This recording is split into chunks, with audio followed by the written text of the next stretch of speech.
All right, man. So welcome to Step Back Sunday, man. Every Sunday where we kind of take a step back and look at the hottest stories and topics over the NBA weekend. I'm your host, Seven Mitchell, man. Salute to everybody in the NBA community. This is the best of seven sports talk. So LeBron James, Friday, it was announced that he was fined $15,000 for the obscene gesture that he had, pretty much mocking Sam Cassell's famous monkey ball dance, if you want to call it. The NBA had fined LeBron $15K for the celebration on a clutch three-pointer that he had when the Lakers beat Indiana, I believe Thursday. Now, the NBA had also warned LeBron James that using some profane language during the media availabilities is not going to be tolerated as well. So it seemed to me that the NBA, I'm not going to say it's turning their back on LeBron or giving him the cold shoulder, but the rules are definitely changing for the king. I'm not going to sit up here and wait or hold y'all. LeBron used to get away with murder. So many times we done seen LeBron in post games. LeBron used all types of foul language. Good moods, bad moods. Like, it was never a big issue to where as though the league act like they had a problem with it. We always had their critics out there that's saying that LeBron using certain excessive language during certain times was not good as a role model. We heard that story before. But as far as punishments from the league, they never really had an issue with anything LeBron James have done.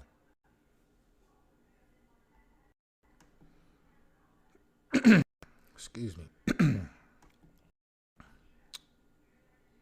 So, to me, it's a little bit disappointing.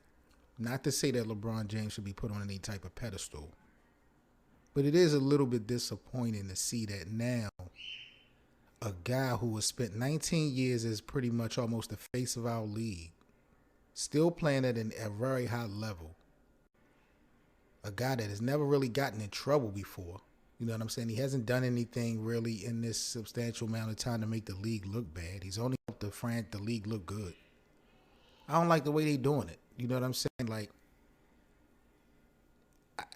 I don't know, With LeBron, he's always been the face. All the fans have been over him. So I don't really want to hear now in year 19 that his language is a problem. Like, that just makes no sense. It seems like they just trying to keep throwing a lot of dirt, so to speak, on LeBron. But, $15,000 is not a big deal. It ain't the money. It's the principle. And again, I'm not trying to say LeBron should get away with murder. But we've seen LeBron in Cleveland, Miami, and in L.A. use all types of language post-game, before game, good mood, bad mood. LeBron say what he want. It's never been a problem until now.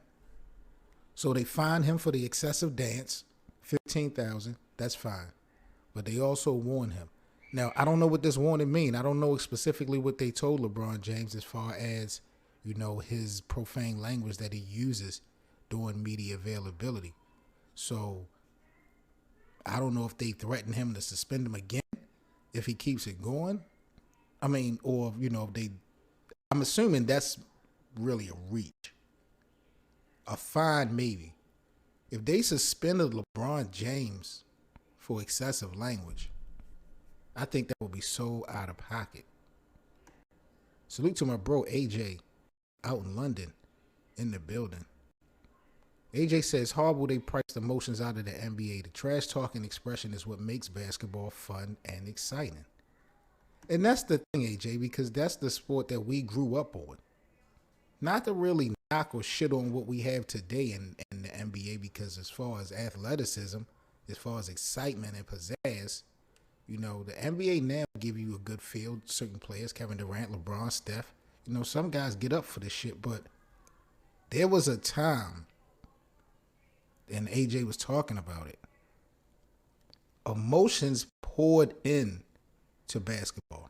Talking shit to each other, getting into people's psyche. You remember how the Knicks used to do Scottie Pippen. Even though the Bulls won, Oakley and Mason and those guys used to give Pippen the blues. Detroit, mentally, give Pippen the blues. Jordan got the blues. Like, it's a lot of emotion, a lot of physicality, a lot of aggression back in the day in the NBA. And it was exciting to a lot of us because that's really what we grew up on.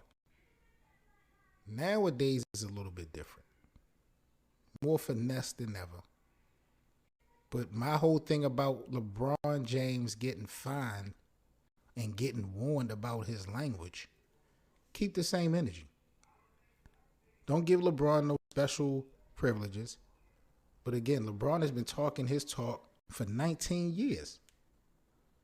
The critics have said that's not a good example of a role model. I understand that.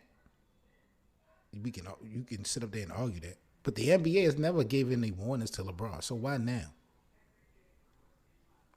So I thought that was interesting that LeBron got $15,000 fine coming off of the 1-game suspension. I really don't even feel like he should have got suspended for the play versus Isaiah Stewart. I've had arguments for 2 days about whether that was intentional or non-intentional as far as the swipe that LeBron did hitting Isaiah Stewart in the face. I don't think LeBron intentionally meant to hit that guy in his face. It looked like to me they were jockeying for position. LeBron, and this is another thing people are just not trying to mention. Isaiah Stewart is not an angel. There's a few plays where Isaiah Stewart has played dirty. If you ask me, Isaiah Stewart has tried to build a persona as an enforcer. And I think LeBron knew that. And you never know how much those guys were talking shit to each other before that happened and having to bang each other. And I just feel like there was a frustration moment and LeBron just wanted to unlock himself, like, get the hell up off me. Not knowing that dude was faces right there. You know, it was bad. The optics was bad. That was really the thing. The optics on this situation was bad. The amount of blood. Also, Isaiah running around the court looking crazy. Like, that looked bad. So I knew the NBA had to do something. But to be real, I don't think LeBron deserved to be suspended from that. So he gets suspended, then he come back, and they fine him for that gesture. So, you know, this is just kind of new and rare because LeBron, this was the first time in his 19-year career that he was suspended. And we don't normally see LeBron James getting fined. So, I need the NBA to keep the same energy because it seems like they turning their back on the king.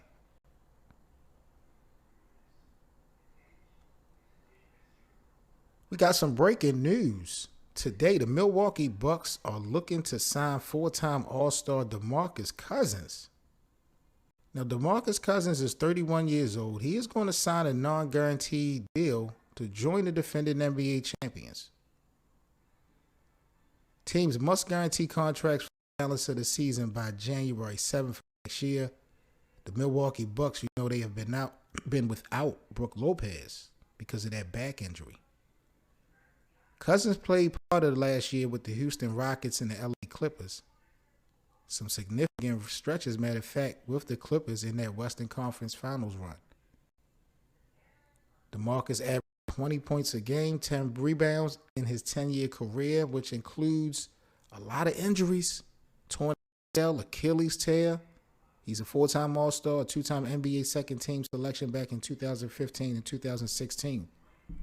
He played 7 years with the Kings until he got traded to New Orleans back in 2017. Bringing that aggression to Milwaukee with Giannis, this is a sleeper. This is a box office sleeper move. Because Milwaukee coming back from winning the championship last year, they pretty much brought the team back. You see, Giannis is playing less scared, more aggressive. His surrounding guys are showing that they are not just a fluke, like they really do this. You bring some tough guy mentality to Milwaukee, something kind of rare that they don't see. As long as it's not a distraction, I like it. I like it.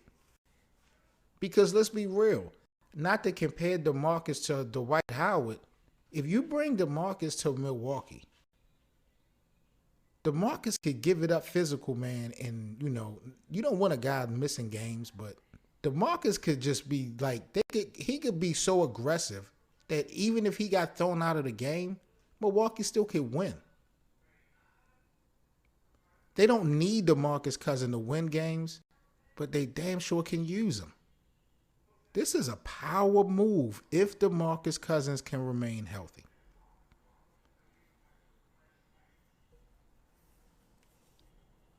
So we'll find out by January if he's going to remain with the team. But, it looks like it's a done deal. DeMarcus Cousins is going to join Giannis, Chris Middleton, Drew Holiday, and the Milwaukee Bucks.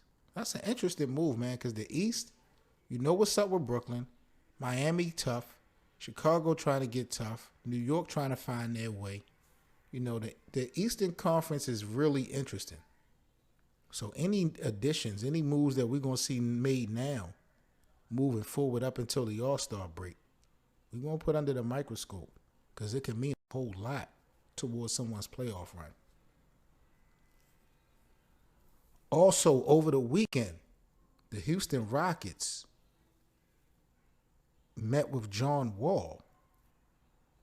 Hopefully, John Wall may return back to Houston. Now, I thought they were going to be trading John Wall, but he met with the GM and the coach to reiterate his desire to return to the lineup in a feature role. So he wants to stay in Houston, it seems like, which kind of surprises me. The Rockets are trying to build around number 2 overall pick Jalen Green and third-year guard Kevin Porter Jr. John Wall, his injuries has just always been a problem. He's 31 years old, though. He's been working out with the team, and he would likely need to ramp up his activity a whole lot more over this 2-week span if he's looking to start playing. He played 40 games with Houston a year ago after leaving Washington in that trade for Russell Westbrook. They can't really move John Wall, I think, because of the money. If I'm not mistaken, there are some contending teams that got interest in John Wall as part of their backcourt rotation, but he got like a $47 million option for the 2022-23 season. So that kind of make it impossible to incorporate him into a team. Who's going to take in $50 million in that 1 year? The Rockets right now are 3-16. They have won 2 straight games for the first time this year. So the only thing I really can see is that John Wall decides he want to stay and Houston goes with it. I don't think that's what Houston wants. Maybe they'll buy John Wall out. But he's not going to get no 50 damn million. And he's 31 years old. So is John Wall in a position to give up money? I don't know how this one is going to play out. This one is going to be interesting, but, he's letting them know that he wants to get back on the court. He wants to play in rotation with the Rockets, but it seems like the Rockets are trying to go even younger, and they got a different focus. But we will see how that play out. This is the best of 7, man. 7 Mitchell here, man. Salute to all the NBA community. Today's Step Back Sunday. Again, every Sunday, we recap everything that was hot going down in the NBA over the weekend, man. We got some games going down right now and tonight. So tomorrow, we back at you guys with Moving Pick Monday. I'll let you guys, we pretty much recap some of the scores and everything that happened tonight. But not a lot of activity in the NBA over the weekend. Pretty chill. Like I said, the biggest thing was Lebron getting fined $15,000 Friday. And now Demarcus Cousins signed a non-guaranteed deal to join the defending champion Milwaukee Bucks. Pretty interesting move, if I must say. Let me make sure I'm not missing anything else that was big time that really happened over the weekend. Again, tomorrow is Moving Pick Monday. Moving Pick Monday, where I talk about a player that needs to get traded or a coach that needs to get fired. Not now, but right now. I think y'all know what direction I'm going and who I'm putting that bullseye on. But y'all make sure y'all tune in here tomorrow, the best of 7, for Moving Pick Monday. Because there is a head coach that I request to get up out of here sooner than later. We're going to have to talk about that. But that's pretty much it here on Step Back Sunday. Make sure y'all check out the link in the description box. The Best of 7 full podcast drops every Thursday. Salute to all our supporters. Definitely appreciate the support. If you guys would like to support the network, again, links will be in the description box. We got exclusive merchandise. We got Black Friday holiday weekend deals still going down. Free shipping, free promotion, discounts, 30% off. We got a lot going on. So I definitely appreciate you guys supporting the Best of 7 network. Like, comment, and subscribe to the channel. Full podcast again drops every Thursday, available on Spotify, Apple Podcasts, all your favorite streaming platforms. I'm Seven Mitchell with the Best of 7 Sports Talk. All right, man. Peace to my NBA family. It's your host, Seven Mitchell, with the Best of 7 Sports Talk. I just wanted to take this time out to say thank you to each and every one of you guys for so much support for the podcast. I hope you guys are really enjoying some of the outside-the-box angles we take, bringing you in these NBA storylines. Please don't forget to like and share. Most importantly, rate the podcast. You can follow us on social media. All the links will be in the description. And if you would like to contribute to the Best of 7 Sports Talk platform, we have merchandise available, as well as links for the merch, and donations will be all in the description. Once again, thank each and every one of you guys in the NBA community for supporting the show. This is Seven Mitchell with the Best of 7 Sports Talk. Let's talk some NBA action.